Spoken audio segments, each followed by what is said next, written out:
Hello everyone and welcome to my channel. I hope सब बहुत ही बढ़िया होंगे।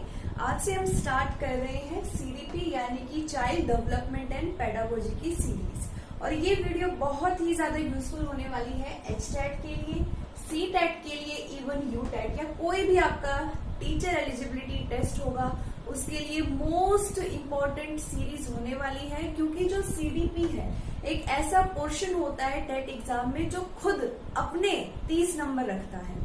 मतलब एक लौता ऐसा सब्जेक्ट है, बहुत इजी भी है अगर समझ जाओगे तो, और इजीली आप इसको स्कोर भी कर सकते हो। तो बहुत ही ज्यादा स्कोरिंग जो है ये सब्जेक्ट माना जाता है और खुद का इसका यहाँ पे अस्तित्व होता है। 30 नंबर की आपको सीडीपी अकेली देखने को मिलती है। तो ये जो हमारी सीडीपी की सीरीज है आज इसका डे नंबर 1 है। तो मैं आपको बिल्कुल कहते हैं ना जीरो से हीरो बनाने वाली सीरीज है। हर एक टेट एग्जाम के लिए चलेगी नहीं, बिल्कुल दौड़ेगी। तो स्टार्ट करते हैं अपनी वीडियो को with our first topic, growth and development. अब जो ग्रोथ है इसे हम हिंदी में वृद्धि कहते हैं और डेवलपमेंट को हम कहते हैं विकास। जहां जहां पर जरूरत पड़ेगी Hindi and English bilingual video आपको देखने को मिलेगी। लेकिन कई शब्द ऐसे होते हैं जिन्हें हम इंग्लिश में भी वैसे ही बोलते हैं और हिंदी में भी वैसे ही लिखते हैं। तो ऐसे शब्दों को आप मुझसे ज्यादा अच्छे से समझते हैं कि बहुत सारे शब्द ऐसे होते हैं जिनका अलग से कोई हिंदी में यहाँ पे हमारे पास पर्टिकुलर शब्द नहीं होता, तो उसे आपको एज इट इज लिखना पड़ेगा, वरना वीडियो जो है वो बाइलिंगुअल यहाँ पे रखूंगी मैं, ठीक है। सो जो ग्रोथ और डेवलपमेंट है, वृद्धि और विकास, दोनों ऐसे शब्द हैं जो हम हमारे डेली लाइफ में यूज भी करते हैं, लेकिन हम इन दोनों को पर्यायवाची की तरह सिनोनिम्सली यूज करते हैं। यानी हमारे लिए ग्रोथ और डेवलपमेंट एक ही होते हैं, लेकिन रियलिटी में ऐसा नहीं है। बहुत ही माइन्यूट या कह लो थोड़ा सा डिफरेंस होता है ग्रोथ में भी और डेवलपमेंट में भी। और हमारे जो पेपर सीडीपी में आता है वो ये डिफरेंस से क्वेश्चन बन जाते हैं।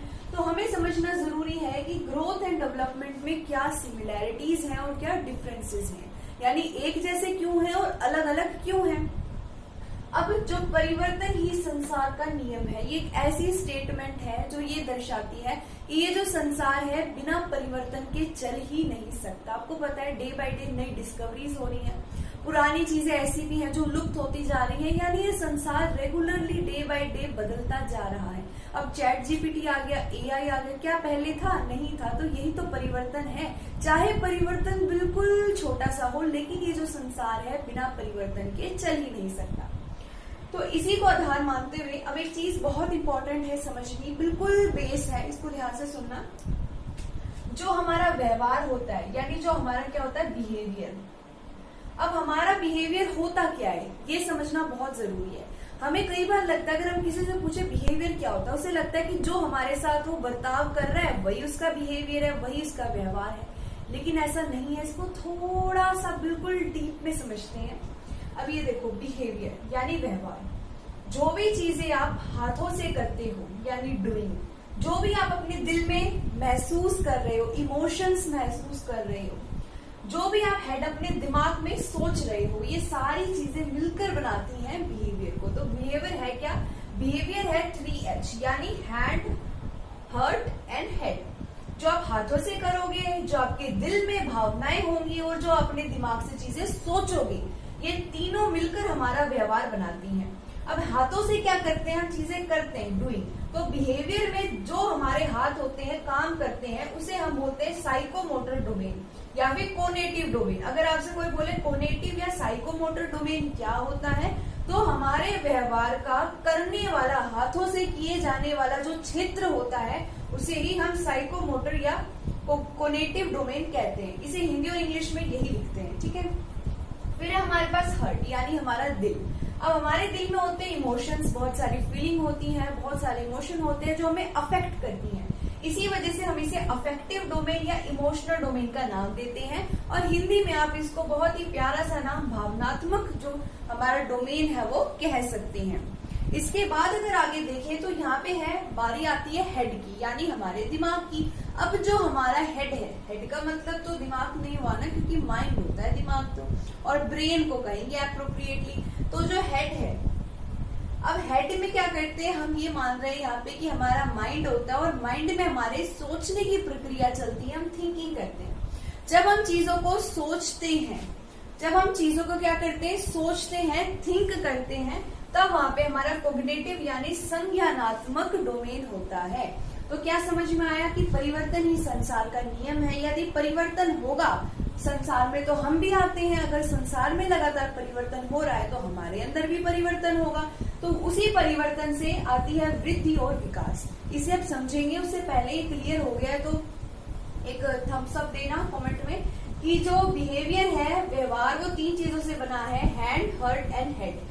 तो हैंड में आती है डूइंग, वो सारी चीजें जो हम करते हैं, हर्ट में आती है जो हमें फीलिंग्स है, हमारे इमोशंस हैं, हेड में आती है थिंकिंग, जो चीजें हम सोचते हैं, हमारी सोचने की प्रक्रिया हमारे हेड में आती है। तो 3 एच से मिलकर हमारा बिहेवियर बना है। हैंड यानी हाथों से जब हम करते हैं तो हाथों से करने वाली एक्टिविटीज, ये जो क्षेत्र है व्यवहार का, इसे हम साइकोमोटर डोमेन या कोग्निटिव डोमेन के नाम से जानते हैं। हर्ट यानी इमोशंस जो है, जो हमें अफेक्ट करते हैं, फीलिंग्स, जो किसी की बातें हैं सीधा हमारे दिल पे लग जाती हैं, वो सारी हमें अफेक्ट करती है, इसलिए हम इसे भावनात्मक, इमोशनल या फिर अफेक्टिव डोमेन कहते हैं। आप इसको डोमेन की जगह एस्पेक्ट भी कह सकते हैं। और उसके बाद रही बात हेड की, जिसमें हम थिंकिंग करते हैं, इसे हम संज्ञानात्मक या फिर कोग्निटिव डोमेन के नाम से जानते हैं। तो अब हम देखते हैं कि ग्रोथ और डेवलपमेंट, वृद्धि और विकास में अंतर क्या होते हैं। अभी हमने देखा कि कोई इंसान है तो इसका बिहेवियर जो है वो कोग्निटिव, अफेक्टिव और कोग्निटिव से मिलकर बना है। उसमें साइकोमोटर डोमेन, जो हमारे करने से, हम जो शारीरिक काम करते हैं, कोई भी एक्टिविटी करते हैं, तो उसमें हमें कोग्निटिव डोमेन सहायता करता है। भावनात्मक, जो चीजें हमें अफेक्ट करती है, हमारी इमोशंस, हमारे फीलिंग्स, और कोग्निटिव हमारी वो होती है जो संज्ञानात्मक हो, हमारे माइंड से रिलेटेड हो। तो इन्हीं के आधार पर किसी भी व्यक्ति की, किसी भी बच्चे, किसी भी इंडिविजुअल की ग्रोथ यानी वृद्धि और डेवलपमेंट होती है। अब ये जो ग्रोथ है ये फिजिकल होती है, यानी सिर्फ और सिर्फ हमारे फिजिकल एस्पेक्ट, फिजिकल डोमेन से जुड़ी हुई होती है। इसका मतलब क्या हुआ? इसका मतलब ये हुआ कि जब हम देखते हैं कि किसी भी बच्चे की ग्रोथ हो रही है, वृद्धि हो रही है, तो आपको उसके शारीरिक रूप में बदलाव दिखेंगे, उसके फिजिकल एस्पेक्ट में, उसके शारीरिक जो डोमेन है, जो शारीरिक उसके अंदर कैरेक्टरिस्टिक्स है, जो उसका शारीरिक क्षेत्र है, जैसे उसकी हाइट में चेंज आना, उसके वेट में चेंज आना, उसके प्रपोर्शन में चेंज आना, उसके मास में चेंज आना, ये सारी चीजें हमारी फिजिकल यानी जो शारीरिक रूप से आपको दिखाई देगा बदलाव, उसे हम ग्रोथ यानी वृद्धि कहते हैं। लेकिन जब हम बात करते हैं किसी बच्चे का विकास हो रहा है तो उसके अंदर हमें व्यापक बदलाव यानी कॉम्प्रिहेंसिव चेंजेस देखने को मिलते हैं। सिर्फ उसके शारीरिक जो रूप है उसमें बदलाव नहीं आएगा, उसके दिमाग में यानी क्या क्या आएगा, इसमें फिजिकल उसके चेंजेस आएंगे, शारीरिक रूप से बदलाव आएंगे, सामाजिक रूप से बदलाव आएंगे, सोशल एस्पेक्ट्स में चेंजेस आएंगे, इमोशंस में चेंजेस आएंगे, यानी बच्चा जो है किस तरीके से अपने इमोशंस को कैटर करना है, कैसे अपने इमोशंस को व्यक्त करना है, फीलिंग्स बतानी है, कैसे उनके साथ डील करना है, इन सब में चेंजेस देखने को मिलेंगे। ये तो मैंने 3 ही बताए हैं, ये बहुत सारे होते हैं, यानी व्यक्ति के जीवन में जितने एस्पेक्ट होते हैं उन सब में परिवर्तन आना, चेंज आना कॉम्प्रिहेंसिव वे में यानी व्यापक तरीके से, तो वो हमारा विकास कहलाएगा। अब हम बात करते हैं वृद्धि यानी ग्रोथ की। हमने देखा इसमें सिर्फ शारीरिक रूप में बदलाव आते हैं, जैसे हाइट का बढ़ना, वेट में बदलाव आना, तो ये जिंदगी भर नहीं चलता है। ये जो प्रोसेस होता है, ये जो प्रक्रिया होती है वृद्धि होने की, ये सीमित होती है, लिमिटेड होती है। जब बच्चा एक सर्टेन एज पे, जब उसमें मेच्योरिटी आ जाती है, मेच्योर हो जाता है बच्चा, तो उस अवस्था में, उस एज में उस बच्चे की ग्रोथ जो है वो रुक जाती है या बिल्कुल ही स्लो हो जाती है। आपने देखा होगा अक्सर 25 एज तक सभी में, चाहे लड़का हो चाहे लड़की हो, दोनों में मेच्योरिटी आ जाती है। उसके बाद क्या होता है, बच्चे के जो ग्रोथ है, शारीरिक रूप है, जो उसकी वृद्धि है, उसके अंदर बदलाव हमें देखने को नहीं मिलते हैं। जैसे उसके बाद बच्चे की हाइट बड़ी नहीं होती, बच्चे के फेस में और बॉडी में इतने चेंजेस देखने को नहीं मिलते, फेस बहुत सालों तक फिर वैसा ही रहता है, बुढ़ापे में जाके बदलाव आते हैं, रिंकल्स आ जाते हैं। लेकिन आपने देखा होगा 25 साल के बाद लगभग जो फेस है वो अपनी जो शेप होती है, कैरेक्टरिस्टिक्स होती हैं, बॉडी की हो चाहे फेस की, वो लगभग अटेन कर ही लेता है। फिर हमें बहुत ही कम चांसेस ऐसे होते हैं बदलाव देखने को मिलेगा। लेकिन जब बात करते हैं हम डेवलपमेंट की यानी विकास की, तो ये लाइफ लॉन्ग प्रोसेस है। ऐसा नहीं है कि 25 साल तक ही डेवलपमेंट होगा। जब बच्चा माँ की गर्भ में होता है तब से डेवलपमेंट शुरू हो जाता है बच्चे का और जिंदगी भर चलता रहता है। इसलिए हम कहते हैं कि डेवलपमेंट क्या है, आजीवन प्रक्रिया है। ये क्या चलती है, इसके लिए एक फेमस हम सेंटेंस कह लो या कुछ शब्द कह लो, हम ऐसे कह देते हैं, it is a process which goes from womb to tomb. कहां से चलता है ये, वूम टू टूम चलता है। इसका मतलब क्या हुआ, माँ के गर्भ से लेके कब्र तक चलता है, आजीवन चलता है। जब तक बच्चा जीवित रहेगा तब तक उसके अंदर विकास देखने को मिलेगा ही मिलेगा। ठीक है, इसके बाद हम बात करते हैं वृद्धि की। तो वृद्धि क्या होती है, मात्रात्मक होती है, यानी क्वांटिटी के अंदर हम इसको लिख सकते हैं। जैसे मैंने बात की थी यहाँ पे शारीरिक रूप में, जैसे हाइट में बदलाव आते हैं तो हाइट को हम माप सकते हैं, मेजर कर सकते हैं। तो हम क्या करेंगे, उसको क्वांटिटी में लिख सकते हैं, चाहे सेंटीमीटर में लिखो चाहे इंचेस में लिखो, और उस चीज को मापा जा रहा है, इसीलिए हम उसको मात्रात्मक कहते हैं। फिर हमने बात की थी कि वृद्धि के अंदर सिर्फ हम शारीरिक रूप की बात करते हैं कि शारीरिक रूप से उसमें बदलाव आएंगे, तो ये सिर्फ शारीरिक रूप के बारे में बात करता है। सोशल डोमेन के बारे में, लैंग्वेज के बारे में, इमोशंस के बारे में तो इसने कोई बात की ही नहीं। इसलिए हम बोलते हैं ये बहुत संकीर्ण है, नैरो है, बहुत ही छोटे से एरिया को कवर करता है। और ये एज के ऊपर डिपेंड करता है। जैसे हमने यहाँ पे बात की कि 25 साल के बाद जो है हमें ग्रोथ देखने को बहुत ही ना के बराबर मिलती है, इसलिए हम कहेंगे एज फैक्टर है। यानी एज एक ऐसा फैक्टर है, एक ऐसा हम कह सकते हैं तथ्य है जो इसके ऊपर हमें ये बताता है कि एक फैक्ट बन गया है कि एज जो है पूरी की पूरी इन्फ्लुएंस करती है ग्रोथ को, क्योंकि एज जो होती है उसके फिक्स एज के बाद हमें वृद्धि देखने को नहीं मिल रही है। लेकिन अब दूसरी तरफ आए तो हमने देखा ये लाइफ लॉन्ग प्रोसेस है डेवलपमेंट, तो ये आजीवन चलेगा। अब ये क्या है, इसमें हमने देखा कॉम्प्रिहेंसिव है कि इसमें फिजिकल तो होगा ही होगा चेंज, लेकिन सोशल, इमोशनल, लैंग्वेज, इसके अलावा जितने भी चेंजेस हैं सारे इसमें देखने को मिलते हैं। इसीलिए क्या है ये, अभी जैसे मान लो किसी बच्चे में ऐसी क्षमता आ गई कि वो अपने इमोशंस को कंट्रोल कर पा रहे, तो कितना केजी कंट्रोल कर पा रहे, कितने इंच में कंट्रोल कर पा रहे, ये चीज तो हम माप ही नहीं सकते हैं। इसीलिए हम कहते हैं कि क्वांटिटेटिव है, मात्रात्मक तो है, लेकिन सिर्फ वो सिर्फ शारीरिक रूप में, जो छोटा सा हिस्सा शारीरिक वाला है, ग्रोथ आ गई इसके अंदर, तो उसको हम माप सकते हैं, तो वो मात्रात्मक हो गया। लेकिन गुण भी तो आगे बच्चे में सोशलाइज कर पा रहा है, समाजीकरण आ रहा है उसके अंदर, इमोशंस यानी भावनात्मक रूप से वो विकसित हो रहा है, तो उसमें गुण आ गए। इसलिए हम इसको क्वालिटेटिव एंड क्वांटिटेटिव, मात्रात्मक एवं गुणात्मक भी कहते हैं।